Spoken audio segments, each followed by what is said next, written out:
here today. How many of you had the opportunity to watch the eclipse yesterday? The rest of you plan to see it 20 years from now? Well, if I could, I would like to have Ben Mott come up. If you would, if I could abuse your privilege a second, but I'd like to let everybody know May the 2nd, Thursday at noon, we're going to be having our traditional National Day of Prayer gathering. We appreciate everybody show up, or at least remember us in prayer, remember our country, our community at that time. But let's pray now. Father, we thank you for another day of your goodness and grace. Thank you for the privilege of approaching you in that name above every name. Lord, I just ask your blessing upon this gathering here, for all those that will speak and share reports of their service and the status of our community. I do thank you for all of our public servants represented this morning and will be highlighted. And we thank you for all of those that are here representing many organizations, many businesses that just keep Pickens County thriving. Lord, we know, as you have said, apart from you, we can do nothing. Help us always realize that and help us do our part to be servants according to your will for this community and all of its organizations and the families that make all of us up. Bless this day. Thank you for the food today, and thank you for all the business being conducted through our chamber. In Jesus' name, amen. Amen. If I could have the mutual stand up and lead us in the Pledge of Allegiance. I pledge allegiance To the flag of the United States of America and to the republic for which it stands, one nation, under God, indivisible, with liberty and justice for all. Amberle.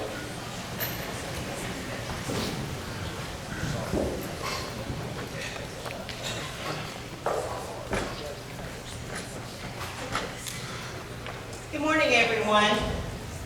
I want to thank y'all for coming out on this wonderful, beautiful day this morning. I ordered the rain up special because, you know, it tends to rain every chamber breakfast, and consistency is a good thing. So, you know, it is a good thing. So, no, but I do thank you for coming out this morning to spend it with us here. And in the interest of time this morning, I'm going to be brief in my comments. So please watch your email for updates on events and things going on in the chamber, and call if you have any questions. There's a couple events I do want to mention. One is the chamber auto raffle. Tickets are going fast. If you want a ticket for that this year, see Amy or Nikki in the back, or come by the office this week and get one at the chamber. It's here. It's all in person this year here at Chattahoochee Tech. The cost is the same as last year, $125. It's going to be on April the 20th. And you have a chance to win a $25,000 vehicle voucher or $15,000 cash. And that voucher can be split one time between the participating dealers, and we only sell 500. So you have a pretty good chance. And we give away a prize about every 10 or so tickets. So if you don't win the grand prize, chances are you're going to win a door prize. And those door prizes are valued at not less than $125, so you get your money back. We have a $1,000 door prize. We have a couple of 500s. We have a 240, a ring camera, a generator. We have a lot of good door prizes. So please, if you want a ticket, let them know because they are going pretty quickly. If you haven't participated before, it's a reverse raffle. So you want to be the last one in there. When we get down to 2, you can split it. If you both agree to split either the voucher or the cash, or we can draw for it. So it really is a fun night. We have a few people in the past that have won in this room, so we do give it away that night. And I want to mention Business After Hours is here next Tuesday, and the cash prize is up to $825. So come out next Tuesday here, network, find out what all Chattahoochee Tech has to offer, and you can walk away with a little cash. There's papers on your table that have the bios and ribbon cuttings coming up. Read that, look at that, and get those dates on your calendar, because I'm not going to go over them this morning to give our speakers more time. But at this time, I'd like to invite Melissa Jordan up to introduce our April Business of the Month. Good morning. Community Bank of Pickens County has sponsored the Business of the Month program with the Chamber for several years. I'm honored to be here this morning on behalf of the bank and the Chamber to present the Business of the Month for April to KnowPickens. KnowPickens started in 2005. Prior prior to the Google era and joined the Chamber in 2007. Mary joined the Chamber with the goal of collaborating to enhance Pickens County with a focus of providing public information digitally. In July of 2007, KnowPickens hosted a tourism dinner with the Chamber and invited local venues, nonprofits to promote their services and events with the free community calendar. This was the sole digital calendar available for several years. Over the years, she contributed photos from around the county and the events to the Chamber. KnowPickens collaborated with the Economic Development Director to capture images across Pickens when the Camera Ready initiative was launched, aimed to attract movies and shows to Georgia. Pickens was one of 73 frontrunners in that endeavor. Mary has served on the board and volunteered for the Northeast Georgia Red Cross, and she supports local veteran organizations by promoting and covering their events. KnowPickens was established as a community-oriented initiative rather than aiming to become a Fortune 500 company. Her intention was to ease the challenges faced by businesses and nonprofits to help them gain visibility with digital presence without any charge. Although times have changed, and since you started KnowPickens in 2005, and now we all have our own cameras in our pockets with our phones, Mary, you will always be Pickens County's official photographer and be dubbed as Pickens County's paparazzi. So congratulations, KnowPickens, for being named Business of the Month for April, and I would like to ask Mary Lizzie to the stage to accept this award.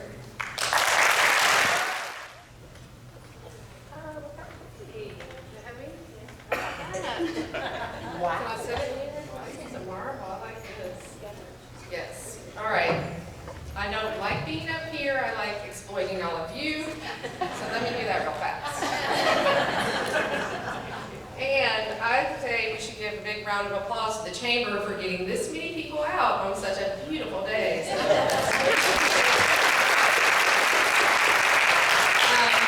and I want to say, I know there's a lot of you out here who supported me in advertising because that's how this keeps going. So if you have supported me over the years, will you stand up so I can thank you? Come on. I know there's a lot of you. Look at this. Yay. And also I can't, I have control issues, so I really like to do everything, but that's not feasible in this town. So I have to use a lot of people to help me. And, Tara's here all the time. I go through the list, and I'm like, I know one, Tara, please, will you do it? And she comes, so thank you, Tara. And Paige Elwarner, I'm going to get in trouble for this, but she was coming, but my alarm didn't go off. So, Jackie, don't be mad at me, you see this. But anyway, thank y'all again, and I appreciate y'all supporting me and let me do what I want to do. Thanks.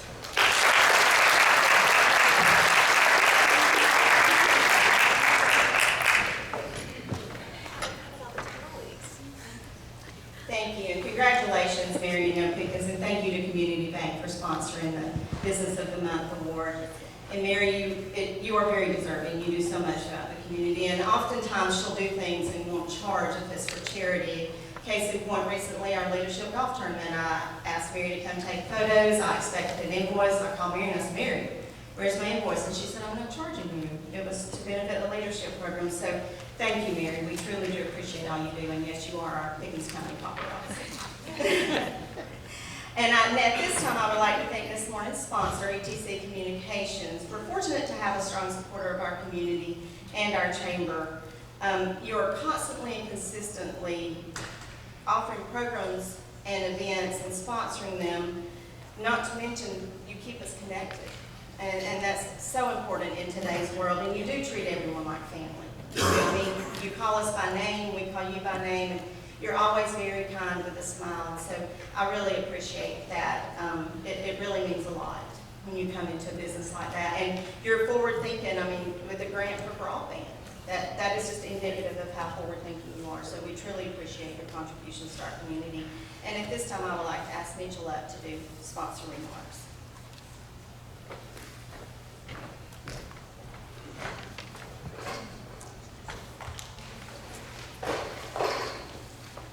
Good morning. Good morning. I thought about this morning as Al and I was riding down the road on this beautiful rainy morning. This is the day which the Lord hath made. We will rejoice and be glad in it. You know, don't let the opportunities that God has afforded us to be a light to somebody pass you by. I just wanted to share that with you. But I want to say first and foremost, thank you to the Lord and Savior for letting us all get here safely this morning. I want to say thank you to Amberle and the Pickens County Chamber for allowing us to sponsor this breakfast, and for Dawson Margaritas for the wonderful meal that you've received. We appreciate that. I was thinking about the sponsor remarks. Kind of had a revelation that, you know, not everyone knows who ETC is. So I must admit I'm guilty of assuming that everyone does, and I won't say I'm sorry for that. So please allow me to introduce our company to you. ETC has been in business for 121 years. It's still a privately owned company. Our shareholders are Doug and John Harrison and their sister Mary Ann Bowman. ETC presently employs 163 people, 137 which are full-time employees and 26 which are part-time employees.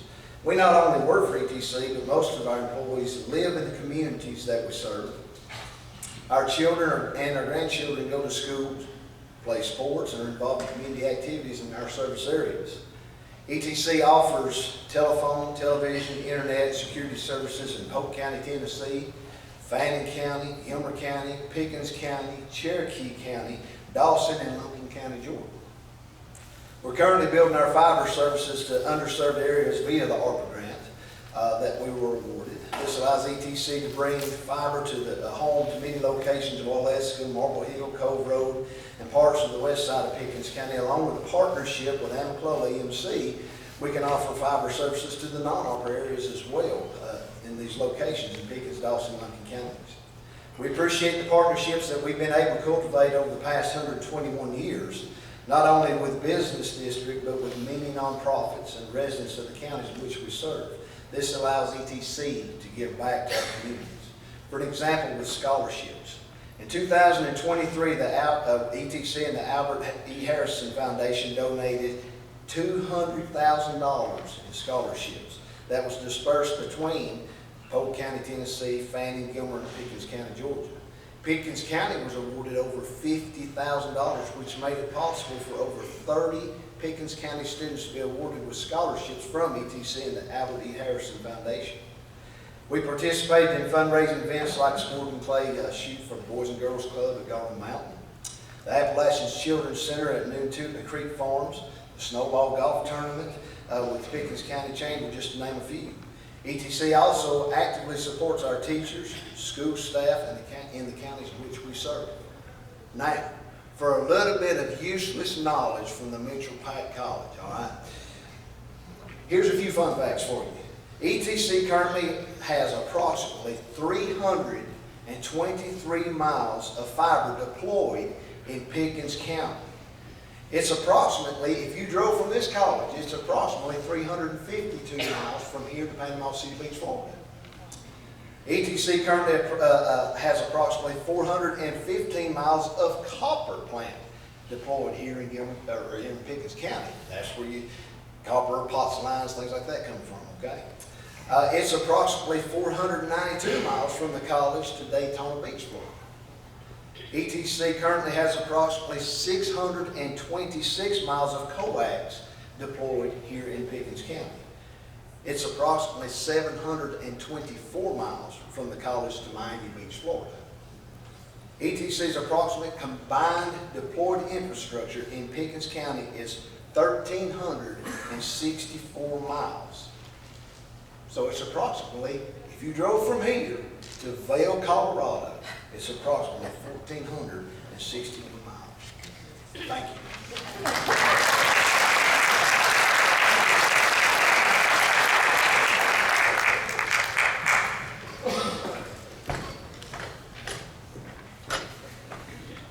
Thanks, Mitchell, and thank you, ETC, for this morning. And I like the information from the Mitchell Pike College. It's pretty cute. I'm excited about this morning's program, and several components determine the success of a community. Effective leadership, informed citizens, shared goals, honesty, and a sense of togetherness are a few of those components. The success of our community is due to our values. We welcome the changes that keep it young while celebrating our history and our heritage, and that's important. And I'm very excited for the state of the community this morning. It's important that we all understand what's happening where we live, work, and play. As I mentioned, I'm not going to read their bios because there's copies on the table. So without further ado, I would like to invite our first speaker to the stage, Commissioner Kris Stancil. And to save time, he's going to turn it over to Mayor Kirk Raffield, and then Kirk will turn it over to Sheriff Donnie to save time for me coming up to the stage. So they have more time to let you know what's going on in our community. Commissioner?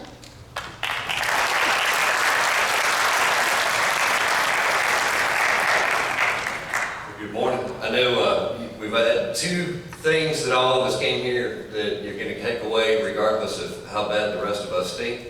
One, we got to see Mary have to come up on camera herself and see what it feels like to have all the cameras aimed in her face. And then two, we all now are going on vacation to either Miami or Bell, Colorado. So thanks to Mitchell, where our minds have completely left Pickens County.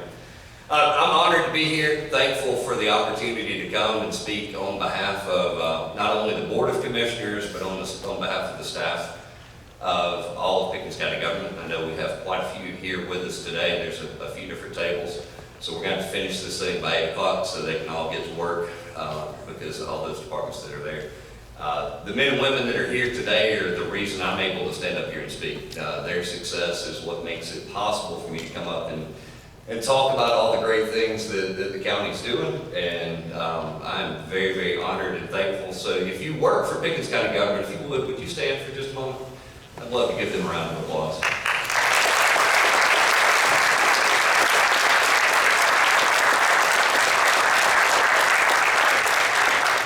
So that's one of those that you want to go get one person at a time and go back and forth through. If you'll notice, the sheriff is pointing out he's a constitutional officer. He wasn't going to stand whenever I said if you work for Pickens County government. But they are the reason that we're able to be here. They're the reason for any success that we have, and so we're very, very thankful. I'm honored to have a chance to stand here on behalf of our Board of Commissioners. We have the two Joshes, both the East and West. Commissioner Tatum is not able to be here with us today. He traveled with his family to go to Ohio to be in a place for the total experience of the eclipse yesterday. So he did sneak away, but we have Commissioner Pickens here with us as well. There's an opportunity for us a lot of times to see ourselves in a certain light and feel like we're accomplishing certain things, and occasionally there's a moment that comes along that humbles you just a little bit.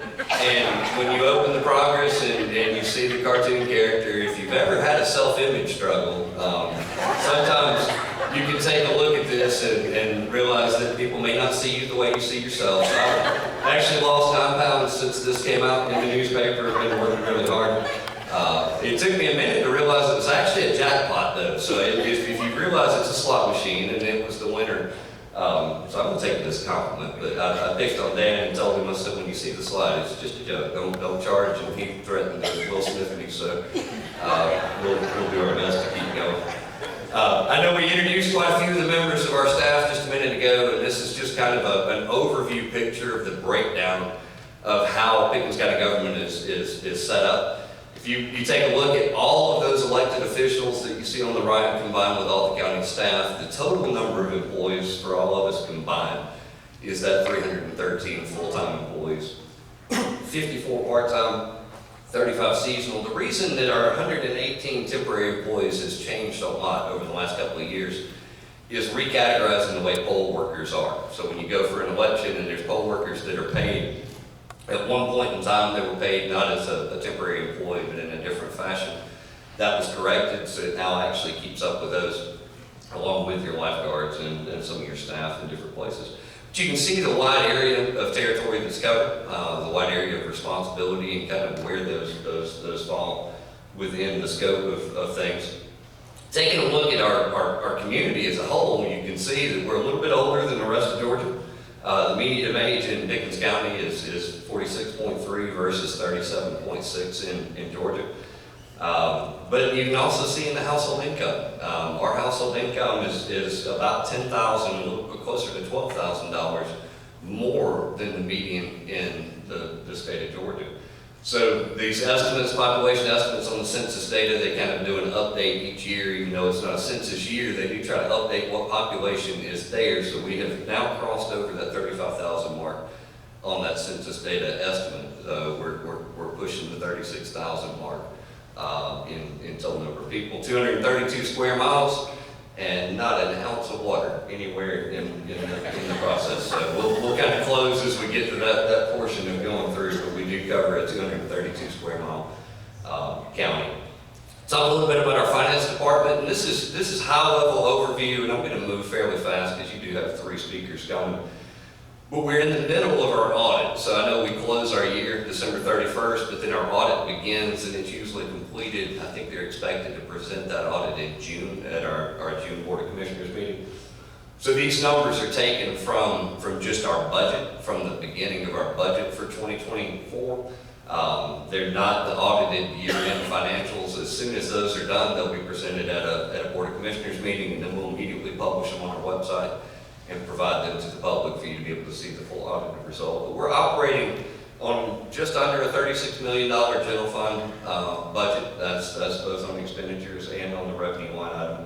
I think it's interesting to point out after that taxes, you can see in the top lines right over 28 million in taxes that fund a portion of that budget. Out of that, 15 million of it is from your property taxes. I think that number sometimes gets skewed a little bit, that the majority of everything is coming from your property taxes. 13 million is from other taxes, local option sales tax and a variety of other taxes that are in place fund the remaining portion of that tax portion of the budget. But that just kind of gives you the overview of the operation. Our finance department has a small team, but they are phenomenal.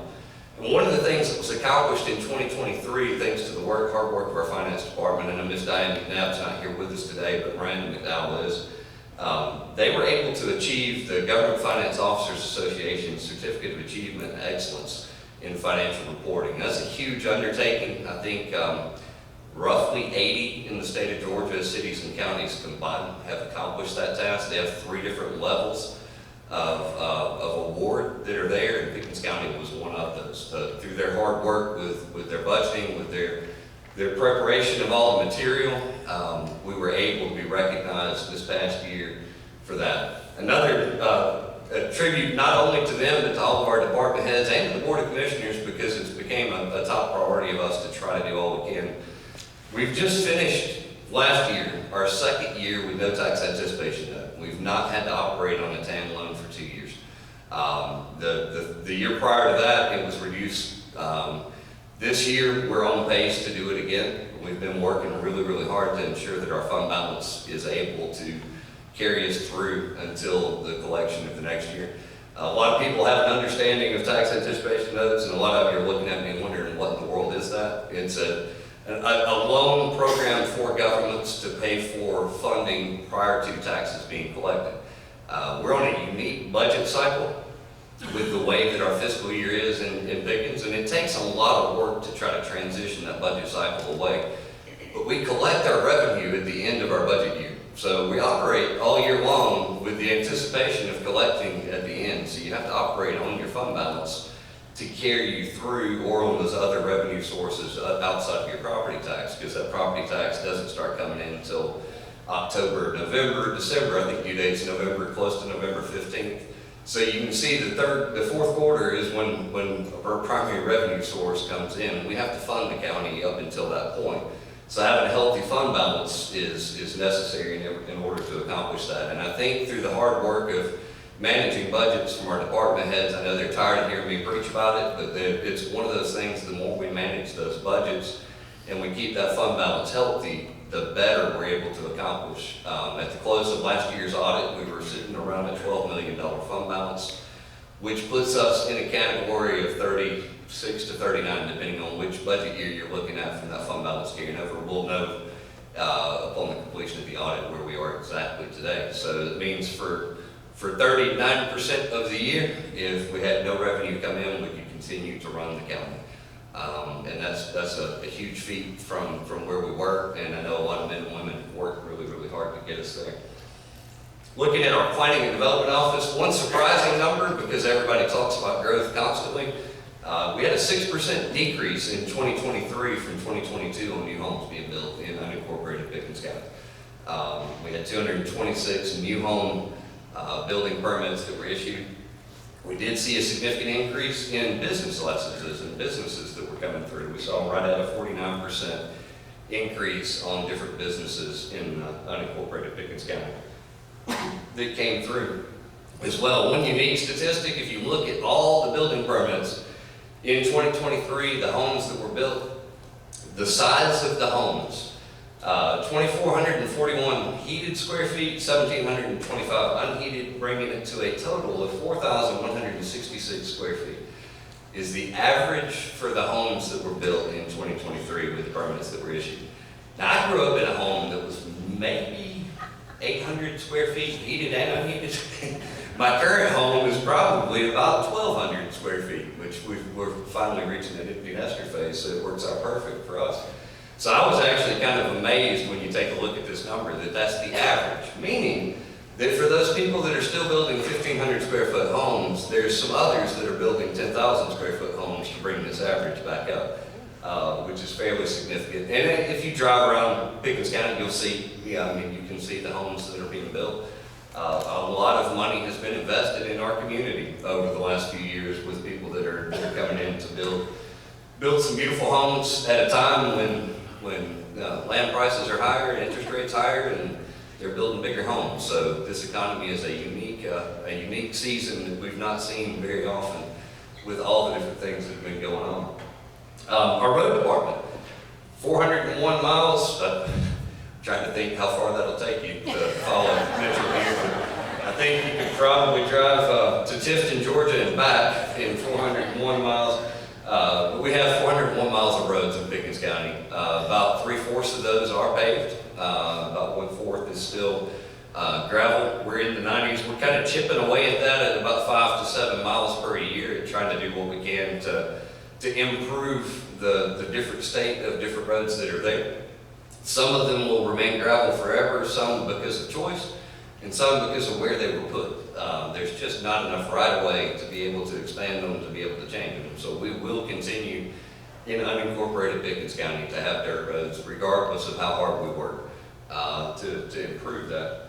But in 2023, we did resurface or asphalt 14 miles of roads. We had a very, very busy time, and the Jerusalem Church Road was one of those, Cove Road was one of those, and a handful of others. We're currently in the process of getting ready to kick off our paving season for 2024, and we have, I think, 9 miles this year, if I'm not mistaken, that are being resurfaced during that project.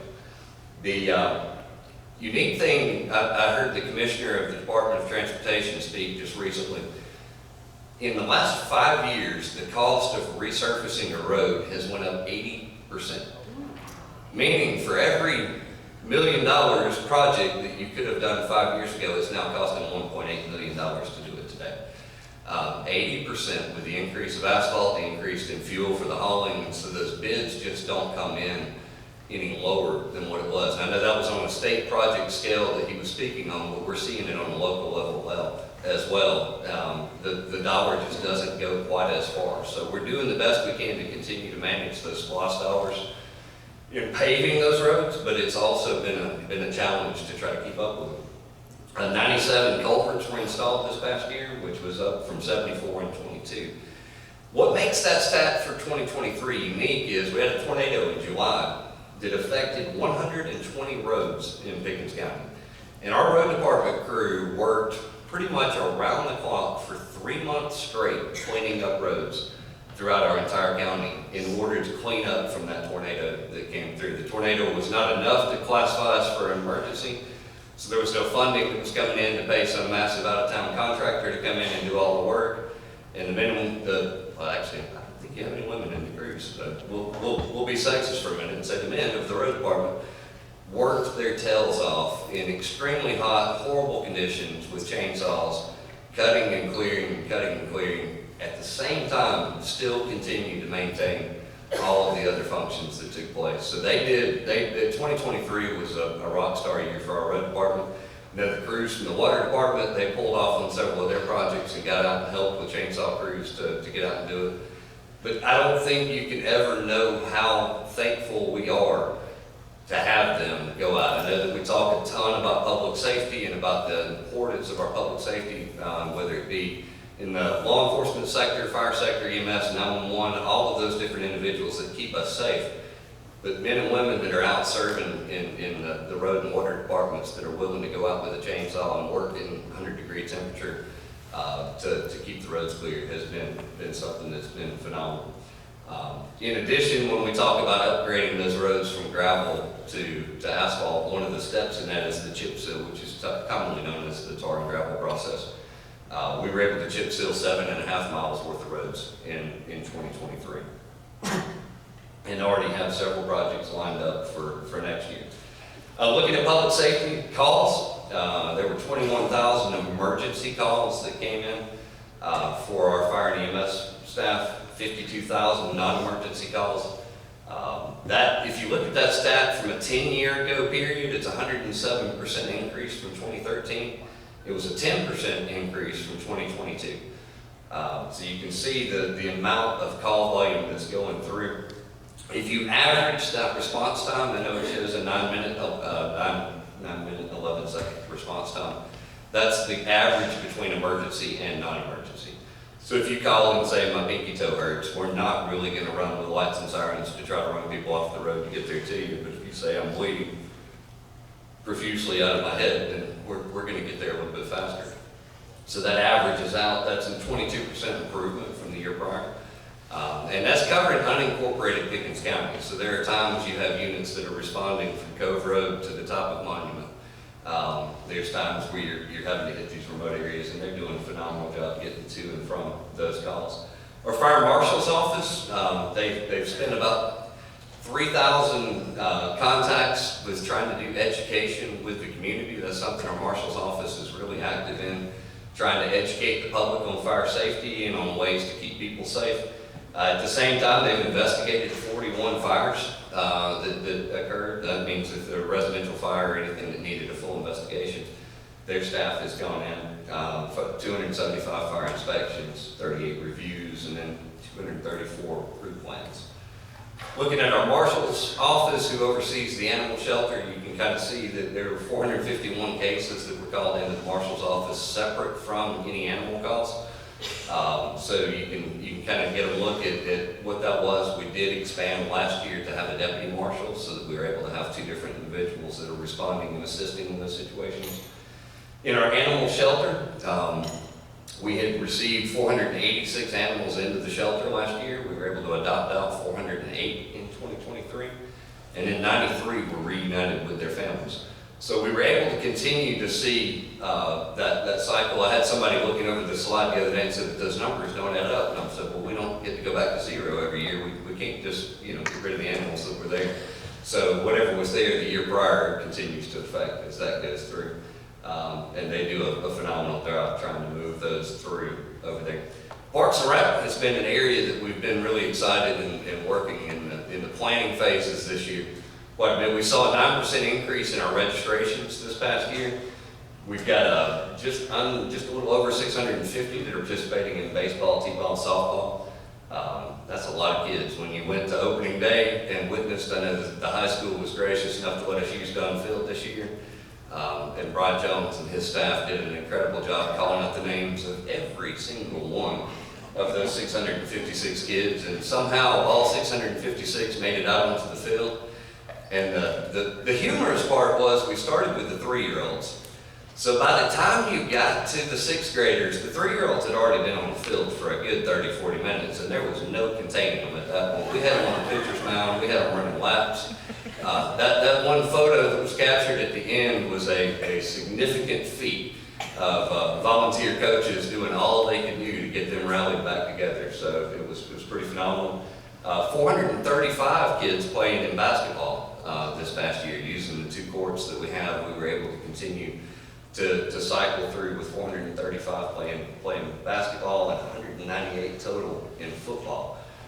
Unique category that I mean, for some from generations ago, that number in football is broken down to 176 boys And then you have 22 girls. We had a flag football league that was introduced this year, and I think became probably one of the more exciting sports to watch in Pickens County. As we all know now, college girls basketball is way more exciting than any other sport we're going to watch. So apparently, watching flag football is going to take regular football down as well. They're doing a phenomenal job. I know that the Board of Commissioners is actively working really hard right now, reviewing all the data, and our hope is to begin the construction process very, very soon on both the new pickleball facility and a new swimming pool that will be going to Roper Park. So that we were talking last night about the opening of the pool for our 2024 swimming season, and they're waiting to turn the water on, and it's always just cross your fingers and say a prayer that the water actually stays in it when they cut it on for the first time. We're hoping this is the final season that we'll be opening that one, and we'll be able to introduce a new pool within the next few months. That's something that we're actively working. There's a couple of projects that we're moving forward on in 23. A couple of those are at Parks and Rec that are included here.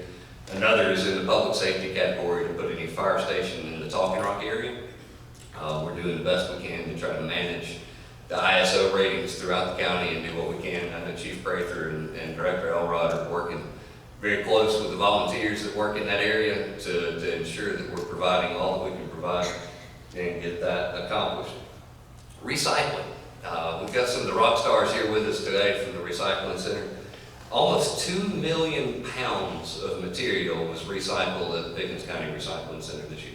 That's 2 million pounds that would have ended up in a landfill had they not done all that they did. Phenomenal job, small staff that's just powerhouse. If you haven't met Kenny yet, the director, he's the greatest salesman on earth. So if you meet him, be prepared. He's going to sell you on something. He's going to be able to work that out. But that was a 52% increase in recycling from 2022. I believe we'll see an increase to go beyond that 2 million next year. That equivalent of 53.8 pounds per resident, if you were to break that down, as to what was recycled in Pickens County this year. So a phenomenal job. Those guys are doing tremendous work. All right, so as we kind of start to wrap this up, I do want to talk about water. And the reason I want to talk about water, I think there's some misinformation that sometimes circulates around when you look. I know we don't have a major water source, and people have concerns that we contract with other counties in terms of bringing that water in. But I want to show you kind of where we're using versus what we already have the ability to pull in. So right now, our average daily use is 900,000 gallons of water that Pickens County government is using. That's both for customers that are county customers, and that's our wholesale customers, whether that be the city of Jasper, city of Fairmount, and then there's actually some that's sold back to Cherokee County as well. So that 900,000 is all inclusive. We have agreements and contracts in place that we have the ability right now, without any changes whatsoever, to use 2,085,000 gallons per day. So we're less than 50% of our capacity on what we have the available water to provide to in Pickens County right now. That's in addition to storage tanks that hold 2.8 million gallons worth of water that are prepared. So when you read these numbers that Pickens County is out of water, we don't have water, that's not actually accurate. We do. We're able to buy this water pre-treated, so it's treated in the other counties, and so it goes straight through to the customers. There's a lot of talk about, if we had our own reservoir, if we had no major water source to dam up, to pull from that reservoir. So you're always going to be limited in the capacity of what you can draw out of there. So to be able to replace a 2 million gallon water source is difficult to nearly impossible at times. But we are working closely. We will have in the next few months actually an increase on that daily capacity by 100,000 gallons because of a partnership with Gilmer County, and they're turning on a different line that's going to increase that. Right now we're working on some others that could almost double what our total capacity is that's here. So is there an issue with infrastructure? Yes. Do we need better water lines, more tanks, more pumps? Yes. But do we need access to more water? Not as much as what I think sometimes gets presented. We're doing a little bit better than what sometimes, what hits social media, and I know if it's on the internet, it's true. But at the same time, I felt like I would give the facts of that out there as well, that we're not at a shortage. Our water department has worked really hard this year on installing and trying to upgrade some of those infrastructure areas. You can see the 18,000 feet of an 8-inch water main in the Molnex Road area. That actually created a loop so that if you live in that area and your water got cut off frequently, it gives us the ability, if there's an outage, to be able to shut off one side while water still feeds from the other side, and increase the capacity of what flows through there. 5,000 feet in West Price Creek to serve some existing customers that were there, wells that were not functioning correctly, so we were able to get water to them. And then at the same time, upgrading pumps was a big thing this year, to try to get our pumps working even better on the west end and improve some that was there. So our water department's working very, very hard. They're continuing to do all that they can do to get that water to all the customers, and they're working with more than what sometimes the credit is given for. So I want to commend them for the work that they do as well. I think one of the unique things about government is, and it's probably one of our greatest challenges, is you set goals. We had a goal not to have a TAN. We had a goal to have a fund balance. We have a goal to reach the GFOA award in our finance. We had a goal to make sure that we have water capacity, that we were using less than 50%. Once you reach those goals, you've always got to be continuing to set new goals, because otherwise you just get stagnant. And I think as long as our current leadership is in place, our goal is to constantly be looking at how do we serve the citizens of Pickens County better. We did these things by continuing to roll back the millage rate. I know that the property values have shifted in the economy because of the way that the structure is there, but we were able to continue to roll back the millage rate, manage our budgets, get our fund balance back where it was, pay our staff better. As I mentioned, what we had going on through the road department and all the work that they did, the water department, and our public safety men and women. Over the last 3 years, we've been able to significantly increase the pay to where we became a competitive county government in our region with maintaining and continuing with our staff. And I think that the leadership of the county is continuing to do all we can to strive to do that better. How do we provide a better service to our citizens at the best value that we can possibly provide it for them? And that's going to continue to be our goal as long as the Board of Commissioners that you've elected is in place, myself included. I know that working closely with Rick Jaspers and Steve Gooch as they were going through, I know they both got tired of hearing from me this past year as they were at the Capitol, and I would text them every time a bill would pop across. I think they passed a lot of very good legislation this year. I know there's a lot that's still sitting on the governor's desk, and we're kind of waiting to see when it rolls in, but there's some that could affect your way that your property taxes are assessed. There's others that affect some other things that have a significant role in how we provide services as a county. And I just want to thank them for the work that they took and for having ears to listen. I know Senator Gooch there at the end, I was texting him about a couple of bills, and I actually had him on the screen watching live in the Senate floor, and you could see him look at his phone, and you're like, well, he's getting tired of getting these things. But they work really closely with us, and I think that that's another opportunity that we have to continue to move forward. But I just want to say thank you for the opportunity to serve as your chairman, and thank you for the chance to be here to present this year. Look forward to it each year, and anytime we get a chance to see Mary have to go on camera, it's well worth it. So thank you again.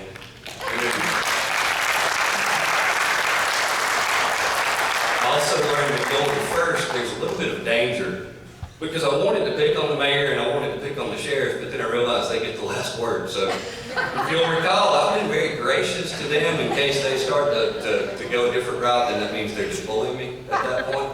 But I had the opportunity to introduce Mr. Mayor Kirk Raffield to come up and present.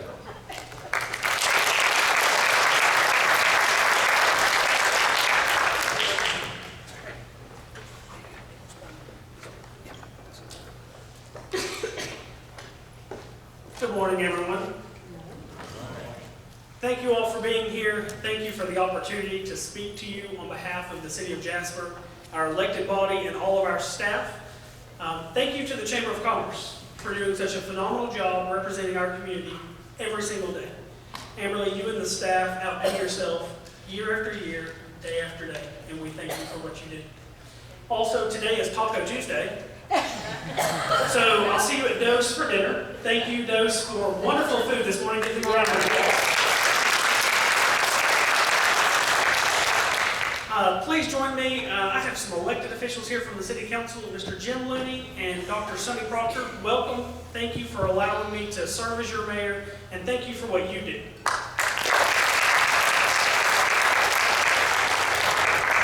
So, in the interest of time, I do have a slideshow that was prepared by staff. I will go through that quickly, and then I'll go through the spiel that I have prepared, although I'm not going to read it directly. As the sheriff and I were discussing, when you're passionate about something, it's easy to go on for a long time. And so, as you look around the room and the wonderful people that you're sitting with, you're in the best community you could ever be part of. And I truly believe that. I'm a product of this community, my daughter's a product of this community, and so many of you are from here and you're a product of our community, but some of you also chose here. And that was a choice you made because you saw the actual value of our community. And so thank you for that. On the screen, you'll see your elected officials for the City of Jasper. Starting on the left-hand side, you have Mr. John Faust, council member, Mr. Brandon Hanna, council member. He is our newest council member that came on in January. You see Dr. Proctor, myself, and Snavy, a council member, whose other half is here somewhere. Mr. John, the Citizen of the Year, is here. Thank you for being with us, sir. Oh, in the very, very back. And then Jim Looney on the very end, another council member. So this is your elected body that represents the City of Jasper. We are a city of about 4,000 residents, or a little more thereof. And the city has multiple departments. And so you'll see we have around 8 departments, from finance all the way down to our police department.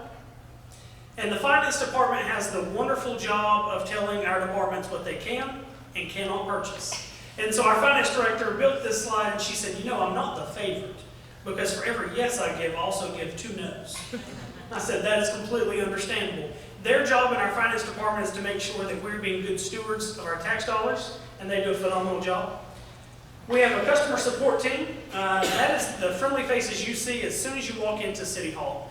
And so those individuals, they are responsible for the billing process, collecting bills. And in 2023, they were an integral part of implementing the AMI, which is Advanced Metering Infrastructure. And these meters provide data to the city and also the end user. So we talk about water, and Chairman, you did a phenomenal job summarizing the water situation that our county, our city, and our entire community is in. So thank you for that. I think that was perfect, on point. The water distribution and wastewater collections area, this is who installs, maintains, and repairs your water mains, your service connections. These are the folks out there laying the lines that you are actually being serviced by. And so as you sit in this room today, realize that it would not be possible without those individuals working in our water department and our distribution departments to make sure water is in this facility. These individuals also respond to complaints or questions, maybe some concerns from the citizens, and they average about 2,000 to 2,500 of those calls each year. We have a public works department broken out into different sections. They have a fleet maintenance component, a grounds maintenance, commercial refuse, street maintenance, and special events. And if you're part of Jasper's community and you're down here often, you know that we love to have events in our community, whether it be in a park or in our downtown area.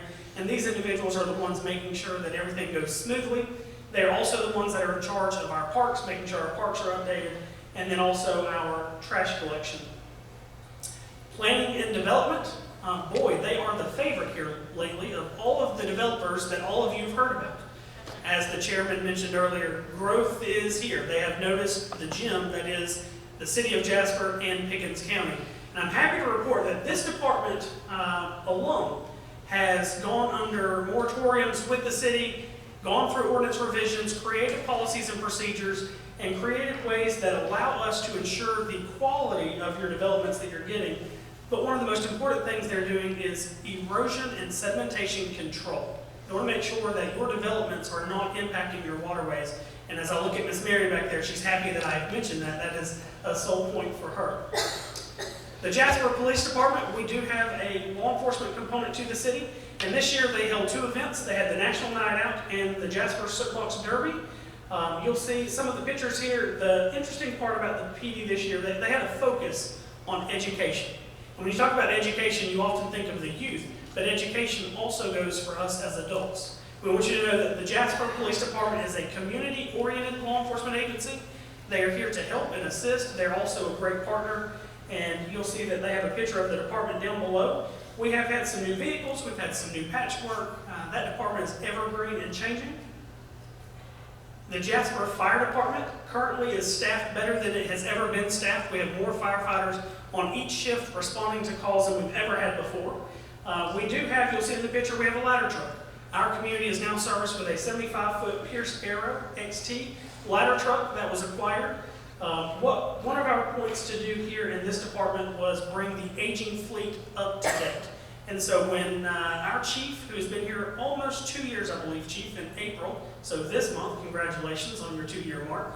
The average age of the fleet was 2001. Now we've brought that up to 2008, 2009, and we're ever increasing. We actually have an engine on order that will be delivered in 2025. We have the water and wastewater plant operations. This is what you're reading about so much online or in the paper. And I want to thank KnowPickens and the paper for covering this project specifically. In reference to our plant expansion, as Chairman mentioned, we're looking at ways to expand our services to the citizens. You'll see the overview from Google Maps, and then in the top picture, you'll see part of the expansion. This is our wastewater component. This is dirty water, not drinking water. This will basically, once completed, will double what we're able to accomplish in the city. And so your city is a city that is on the move. And we are constantly seeking to become the best version of ourselves. As you look at these images here, some of these are going to resonate with your heart, and you'll realize that there are some really important places and really special people in these images. What this shows you is a community that is tight-knit, a community that is vibrant, civic-minded, safe, and naturally beautiful.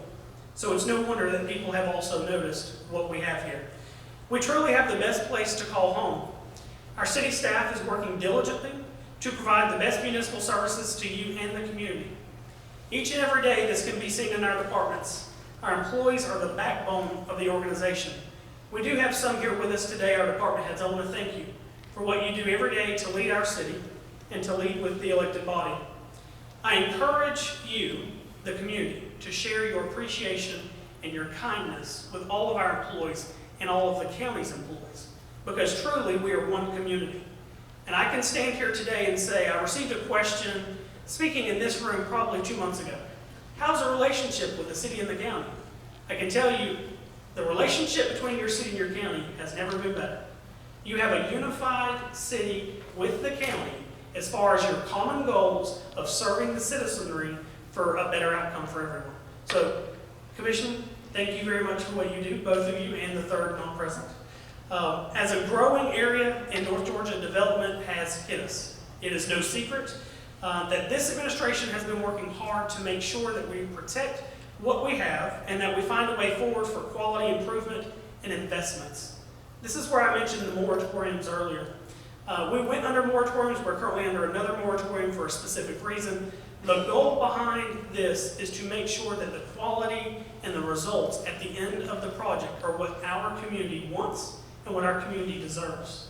You as a community deserve to be proud of what is coming into your community. So we are making sure that we remain committed to finding ways for residential and commercial development to occur here in the right manner. We want the right developments in the right manner. We're committed to finding ways to increase the quality of development being built while we honor people's rights to use their property. It is not our job in certain instances to say what you can and cannot do, but we will partner with you to make sure that the community understands. As part of our commitment to better serve, we are investing in our infrastructure. You heard this earlier. Some of the infrastructure needs improvement. We understand that. To date, we have secured for the City of Jasper $3.5 million for water improvements. We have secured $4.5 million for wastewater improvements and $17.5 million for the wastewater plant expansion that you saw on the screen earlier. We are investing in the infrastructure that is needed for our community. Along with investing in that way, as the chairman mentioned, investing in opportunities for partnerships, your community will be better served in the future. Currently, we treat about 0.78 million gallons per day at the wastewater plant. Once that expansion is complete, as I mentioned, we'll be at 1.56 million gallons per day. We're basically going to double what our capacity is. We also continue to invest in our parks around our community. We focus on finding ways to offer complementary services in conjunction with our greatest partner, Pickens County government. I'm excited to hear about the pool and the pickleball courts. That is a phenomenal aspect of what we have as a community. As we go through the parks, highlight a few of the master planning sessions that are occurring around all of our parks, including Lee Newton, Jasper City Park, Perot Park, and Doris Wigington. Lee Newton Park is home of the Georgia Marble Festival. That is actually going under master planning for all new electrical work, new paving work. The pathway, the walking path will be repaved this year. You have Jasper City Park, which we are right next to. It is currently under engineer review to determine the best possible use and outcome. Perot Park, which you have all heard of, we secured a $1 million grant for that, and I want to thank Ms. Kim Goldner for securing that grant for us. And Doris Wigington Park, you have heard recently there's a ribbon cutting coming soon. We're waiting on the final signage. Doris Wigington is located on Jeanette Drive and Lumber Company with multiple entrances. This is a mountain bike park. We have mountain bike trails, we have walking trails, we have a skills area, and it's welcome for all ages. If you're like me, get on the pump track, you could just about kill yourself. I fell right off of it. So we're looking for ways to invest in those parks. And at our parks, we offer a variety of things, including what I mentioned is a dog park, a playground, tennis and pickleball courts, they're striped for both, walking trails, paved walking paths, bike trails, a bike skills area, and large passive outdoor areas that are green. So I invite you to go visit our parks. Our public safety has been improved in many ways. The Jasper Police Department has newer vehicles, and we are now on a rotation. Our goal is to keep the rotation below 100,000 miles for those first responders that are responding to those emergencies. Once that vehicle reaches a certain mileage, we place it out of service or in a reserve status. We've placed computers in all of their vehicles for better reporting and better service to the citizens. And this year, we're upgrading the software on all of their devices. We also placed body cameras on all of our officers for an added level of transparency. You've all seen on the media how divisive law enforcement can be, but I'm here to tell you today, your sheriff's office and your police department are partners of our community who are here to help you. Do not lose sight of that. This department, again, as I mentioned, held 2 events, National Night Out and the Derby. The Jasper Fire Department has new apparatus. We currently have a fleet of 3 engines and 1 ladder truck, plus small vehicles in the fleet.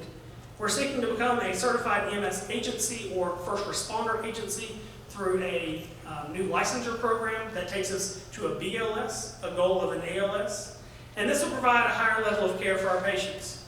As mentioned earlier, we have increased staffing on all of our shifts to provide that care, and the city is currently planning to open a 2nd station for our fire service to reduce our ISO and provide a better service for all of those in our community.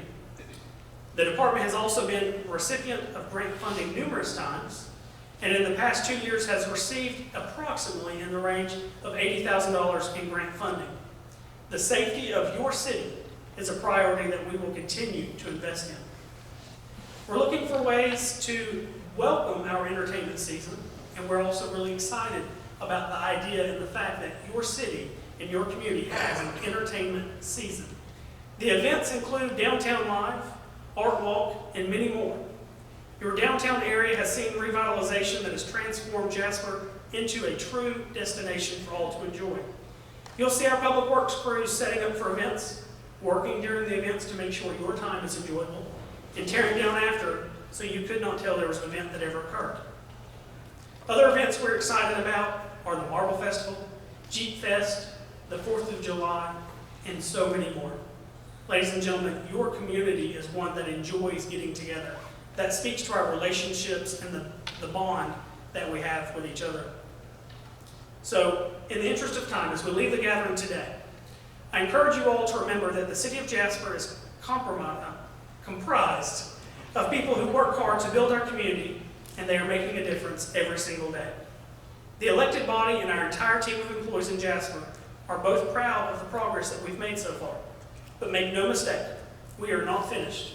We remain focused on being the best of the best.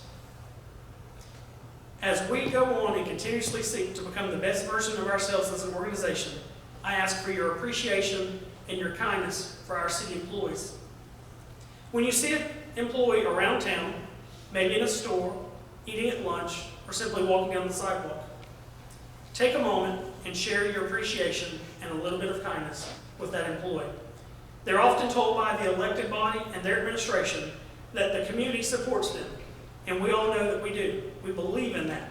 And today I encourage you, find small ways in your life and in your routines to express appreciation and kindness. Thank you for allowing me to speak this morning. Thank you, community, for allowing me to serve as your mayor. It is a great honor. I appreciate it. At this time, I'm going to introduce you to a gentleman that most of us know, our sheriff, Mr. Donnie Kris.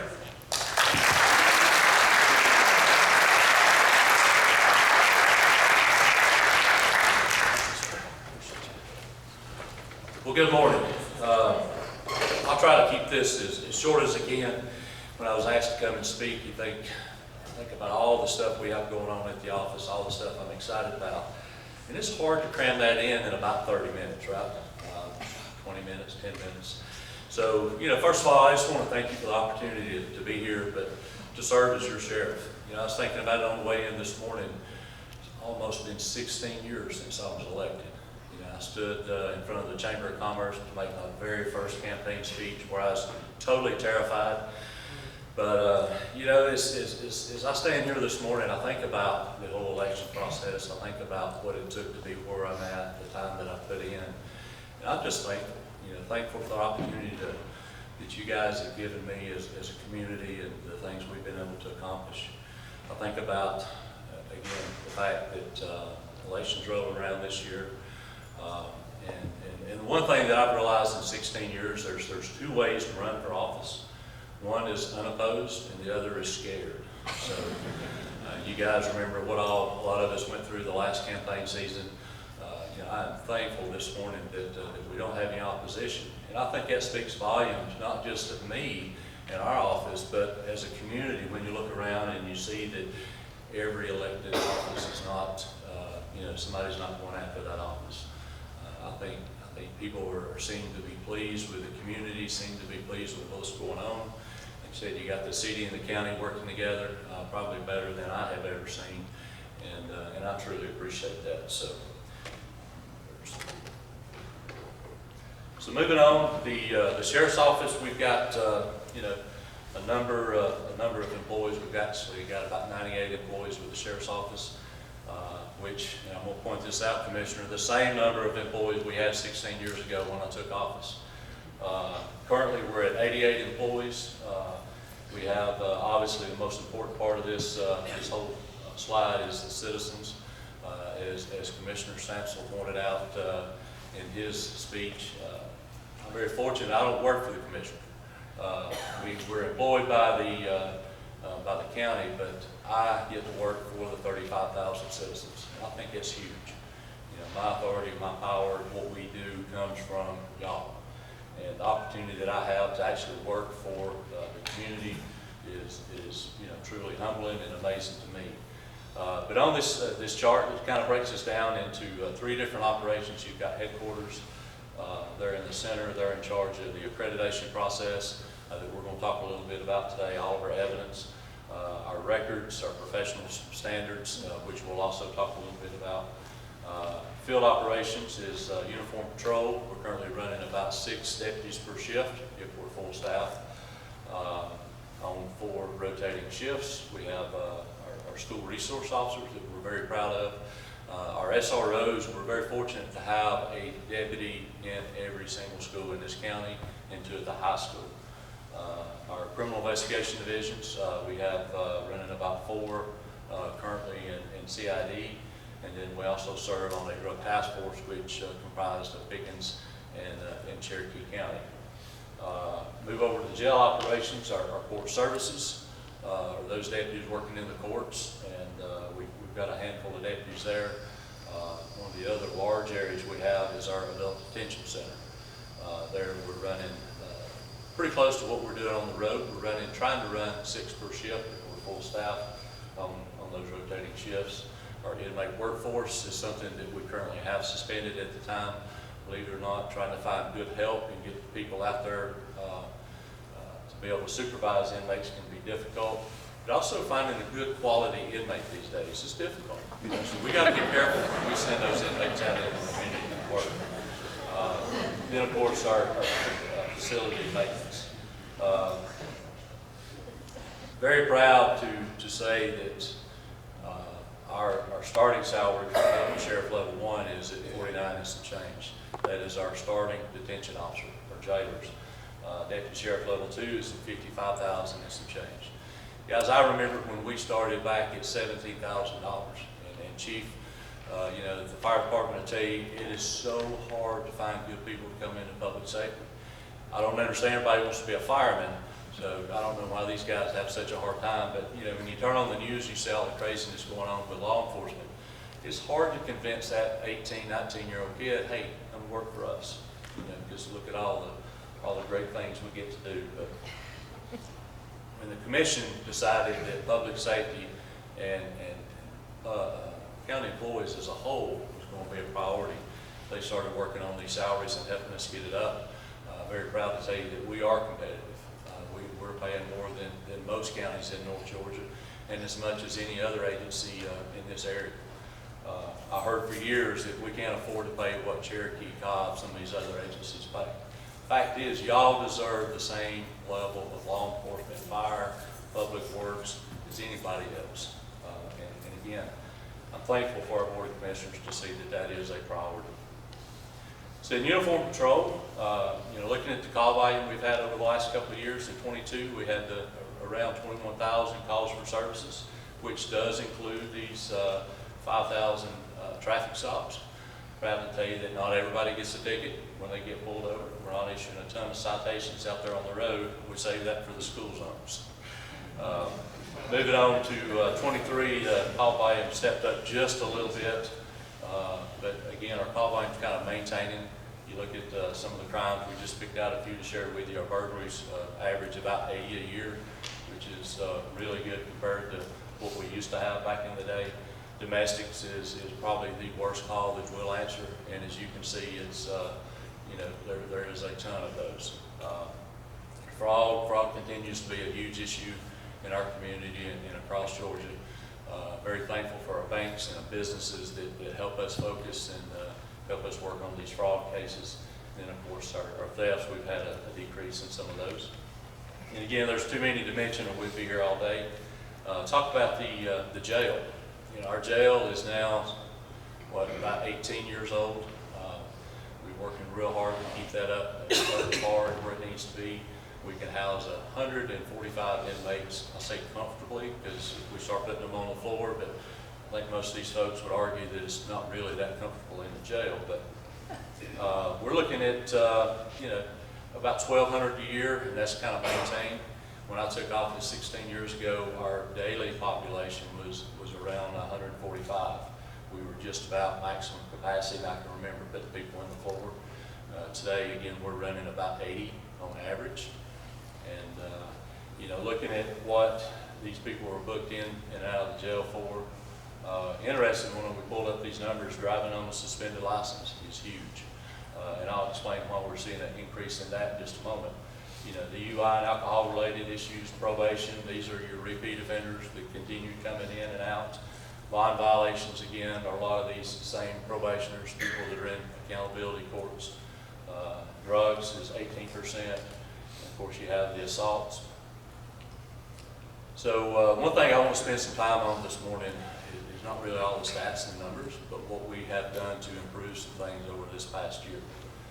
Technology is huge, especially when you're not looking at a lot of employees, you're having staffing issues, so you start looking at technology and what can we do to work smarter, not harder. One thing I'm proud of, and thanks to Rick Jaspers and Mr. Gooch and our governor, we were awarded the $1.2 million grant, which allowed us to update our in-car cameras and our body cameras. It's just like Kirk said, every certified officer that we have or deputy we have are now wearing body cameras. And the picture here is just a snapshot of the body camera that I took yesterday from an accident that we had. So the body cameras are huge. Like you said, if you don't see it, when you're going to court, everybody wants to see that video. So we're very proud to have this. They also work with our in-car cameras, which are also tag readers. So when that deputy's driving down the road, he passes somebody, their license are suspended. Now it's doing an alert. It lets them know in their car computer, hey, this guy's got a warrant, or this guy's driving on suspended license, and that is a huge deal for us. Flock cameras, and a couple things that we'll talk about next with the flock cameras and red speed cameras, probably some of the most controversial things that I've done in the past 16 years. I am not all about more government. I'm not about Big Brother watching you, but the fact is that when we can utilize some of this technology, it makes a huge difference in how we are able to work cases and protect our community. On the flock cameras, what these are tag readers, and they're stationary throughout the county. Currently, we have 28 cameras scattered across the county. Most of them are set up on our county line areas when people are coming into our community. It's constantly reading these tags. So, and we're part of a network that is mainly focused in the southeast of the United States. This system alone has read over 1 billion tags over this past few years. 2 million right here locally has been scanned. Keep in mind when it's scanning your tags, it's not taking a picture of who's driving. All it's doing is taking the picture of the tag, it's running through the national database, and it's letting us know things like, does the vehicle have insurance? Is there improper tag? Is it a stolen tag? Is it a stolen vehicle? Does the guy have warrants? I mean, it's just running through everything. And it takes us 2 seconds from the time that I pass that camera, if I'm wanted or I'm a missing person. It reads that tag, it reports it back to the system, and then our deputies are being alerted within 2 minutes or just a couple of seconds as to what's going on with that. They can then hopefully apprehend those individuals as needed. We started this right after we had a shooting incident a couple years ago. We identified a suspect who we thought he was. We was able to get the tag number. We called one of our partner agencies, had them enter the information into the flock. Within an hour, we had our murder suspect in custody down in south of Atlanta because of the system. The day that we went live with the system, within, I think it was 3 hours of the day that we actually went live on the system, we had a gentleman that had Alzheimer's, and his daughter had just reported him missing. He was over in Yellow Creek, said he was going home. He didn't know where home was, but within 20 minutes, we had this guy sitting on the shoulder of the road calling the daughter saying, hey, we got your dad, come get him. So it is huge. Hill City BP had individuals come up from Atlanta. They stole a ATM machine right there in Hill City. We were able to use flock and compare the suspect vehicle with the vehicle that was actually used. And again, because of this technology, we were able to make an arrest and get that case solved. So there's just case after case. Recently we had there's an armed robbery down in Cobb County. The suspect fled, and they hadn't entered the tag number in the flock. Our guys gets wind of this case that happened, thinking he's coming to Pickens. They enter the flock information, enter the tag number, and sure enough, as soon as he crossed over into Pickens County, he alerted, and within about 10 minutes, we had him on the shoulder of the road, and we had their armed robbery suspect in custody, and we were ready to return him back to Cobb County and not worry about what his intent was in Pickens County. So I mentioned the school zone safety program, aka Red Speed, those cameras that we've got in the school zones that are helping us enforce some of the traffic. I want to point out that when we started the surveys a number of years ago, we done one survey and we were at about 1,400 violations in one day. The last time we done it before we implemented the program, we had 2,000 violations in one day. This is excessive speeding of 11 miles or greater in those school zones. Today, I'm proud to tell you that we started this in November of last year. So today, we're at 60 violations a day on average. So we've cut it from 2,000 to around 60 violations a day. And that's a 97% decrease in those speeding in the school zones. And I think that says a lot about the program. One thing I want you to understand that currently we're operating those systems 1 hour before school starts throughout the school day to 1 hour after school ends. It only operates when my kids are in the school. The other issue, and one of the big questions I always get is, well, I went through Hill City and that light wasn't flashing, so why did I get a citation? One, because you were speeding. But two, a lot of people think that those flashing lights are saying that's when the camera's operating. So your yellow flashing lights in the school zones are to let you know that the speeding or the has been reduced, the speed limit's reduced by 10 miles an hour. So let's use Hill City Elementary. It's 55 through Hill City in front of that school, but if those lights are flashing that hour in the morning, hour in the evening, that speed is now reduced to 45. So if you're running 11 over, you're going to get a citation. So another misconception is, well, I don't like some camera issuing a citation. So the camera is actually running, it's taking a picture, it sends us the video.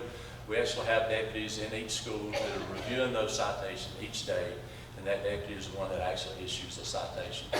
And those citations are not a criminal offense or a driving offense. It is dealt with as a civil offense, so it does not go on your driver's license. Now, one thing, and probably one of the biggest complaints that I've dealt with has been, why are you running it throughout the day? You know, most places are only doing an hour in the morning, an hour in the evening. But Sheriff, you're doing it all the time. You're just after the money. No, that's not why we've been doing it. We're trying to get these numbers down. And again, I think you can see that has worked. So in the very near future, over the next month or so, we're actually going to change that system.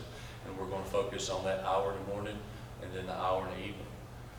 So we're looking forward to making a few changes with that. But again, very proud that we have actually had that kind of decrease and helped our school zones to be just a little bit safer. The other thing I want to talk about this morning is a national accreditation for the Sheriff's Office. You know, when I first took office, everybody talked about, you know, I'm state certified, I'm national certified, and the old mindset that I had is, why would I want somebody from Ohio or New York telling me how to do business in Pickens County? So I kind of stayed away from it. But over the years, I've learned having somebody else look over what you're doing and help you to be more professional, making sure that you have documented properly and that you have everything in place to, one, protect your community, but protect your deputies and the agency is very important. So about 18 months ago, we started this process of national accreditation through CLIA. We actually have 189 standards that we have to meet in order to be state certified. And those 189 standards, what they're doing is looking at every single thing we do within the office. We want to make sure that, one, that we have a policy, but two, that we're following that policy and everything's the way it needs to be. We are actually in the assessment and commission review. We just had our home site where they went through the 189 standards. They had to make sure that, one, the policy was in place, two, that we were following the policy and that we were able to document how we were following that. We have in April a retired sheriff coming up to do a ride-along. He'll spend a couple of days here and then hopefully sign off on the final assessment. And then if things go well, we'll be awarded the national accreditation in July, I believe it is. So the last thing I want to talk about is probably one of the most difficult things that we have dealt with in law enforcement and in a lot of areas that you guys deal with, and that's mental health. You look at the jails across Georgia, they are full of folks that's dealing with mental health crisis. And up until recently, there's been very little help. And I know Denise is here with a hospital. Our hospitals, our schools, and everywhere you look, you're seeing folks that are in crisis. And as a deputy responding to some of these calls, you see a lot of folks in crisis. And unfortunately, there's just not been a lot of help that we can give. One, either we can put you in jail or we can take you to the hospital if you're willing to go. You know, the fact is, a lot of people don't understand, if you've got somebody threatening suicide, if they've not broken the law, and they tell me, I'm not going to the hospital, there's nothing we can do. You leave. So a lot of times, if they have broken the law, we end up arresting them and taking them to the jail until we can try to get them some help, but then you end up with a jail full of mental health folks, and that's just not the place for them. So thanks to House Bill 1013, the governor and our folks at the Capitol have worked hard to finally get some help in mental health, and we have just started our first co-response unit. So what this means is we have a clinician through Highland Rivers that is assigned to our office that is working and doing ride-alongs and in the patrol car with one of our deputies. We have the clinician working with the deputy doing training and trying to stay up on top of some of these mental health issues. We will be responding to those calls when people are in crisis. Before, we have to, if we find somebody that's wanting to commit suicide or is a threat to others, we convince them to go to the hospital, or we get them at the hospital, and then they're sitting there for a number of hours, sometimes days, until they can find the facility. We can now do those 1013s right there on the spot, send them down to get the help that is needed. So, you know, the first time in my career, we're finally able to do something to help these individuals with mental health issues. And again, we're going to be partnering with the city. Doesn't matter if they're in crisis inside the city limits, out in the county. We're all working together to try to work with this issue. And again, we're very proud to be able to actually be probably one of 30 agencies in the state that actually has a co-response unit. So.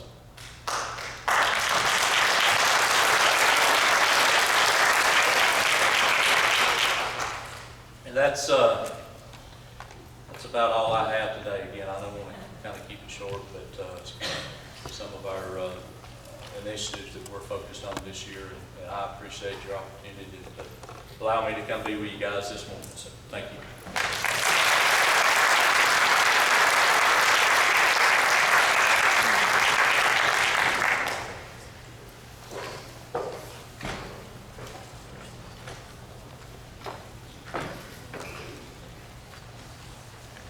I want to thank all of our speakers this morning for taking time out of your busy schedule to update us on the community and what's going on. And I want to thank all of you for coming this morning and taking time out of your busy schedules. It is so important for us all to understand what's going on in our county, our city, our sheriff's department, and all aspects of our community. And I hope you've enjoyed the State of the Community. We do this every year in April, and we will continue to do this. So thank you. Thank you for coming out and spending your morning with us.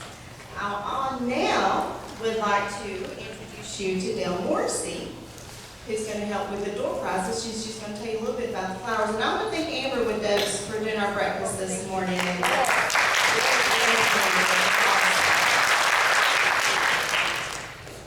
All right, we want to thank ETC for these beautiful flowers that are on the tables. We almost took them home yesterday when we were setting up, but we didn't. But if your birthday is closest to May 11th, which is the first Downtown Live, then you get to take these beautiful flowers home. And thank you again, ETC. All right, let's see. We got a gift from Coca-Cola. All right, Atlanta Gas Light, Jody Hart. Yay. All right, next we got a gift from Cabbage Tech. Thank you so much. How about Debbie Dawson? You knew the guy.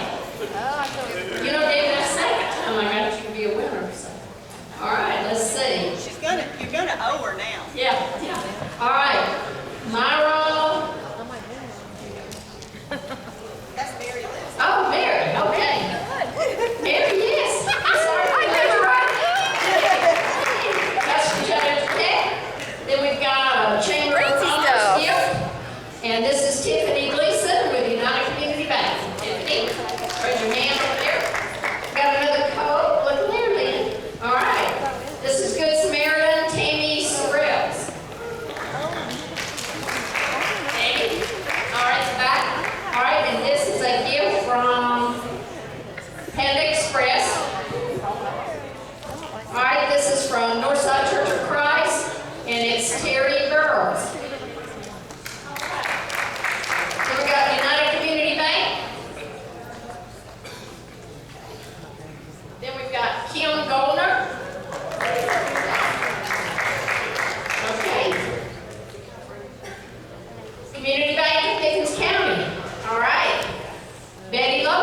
Thank you so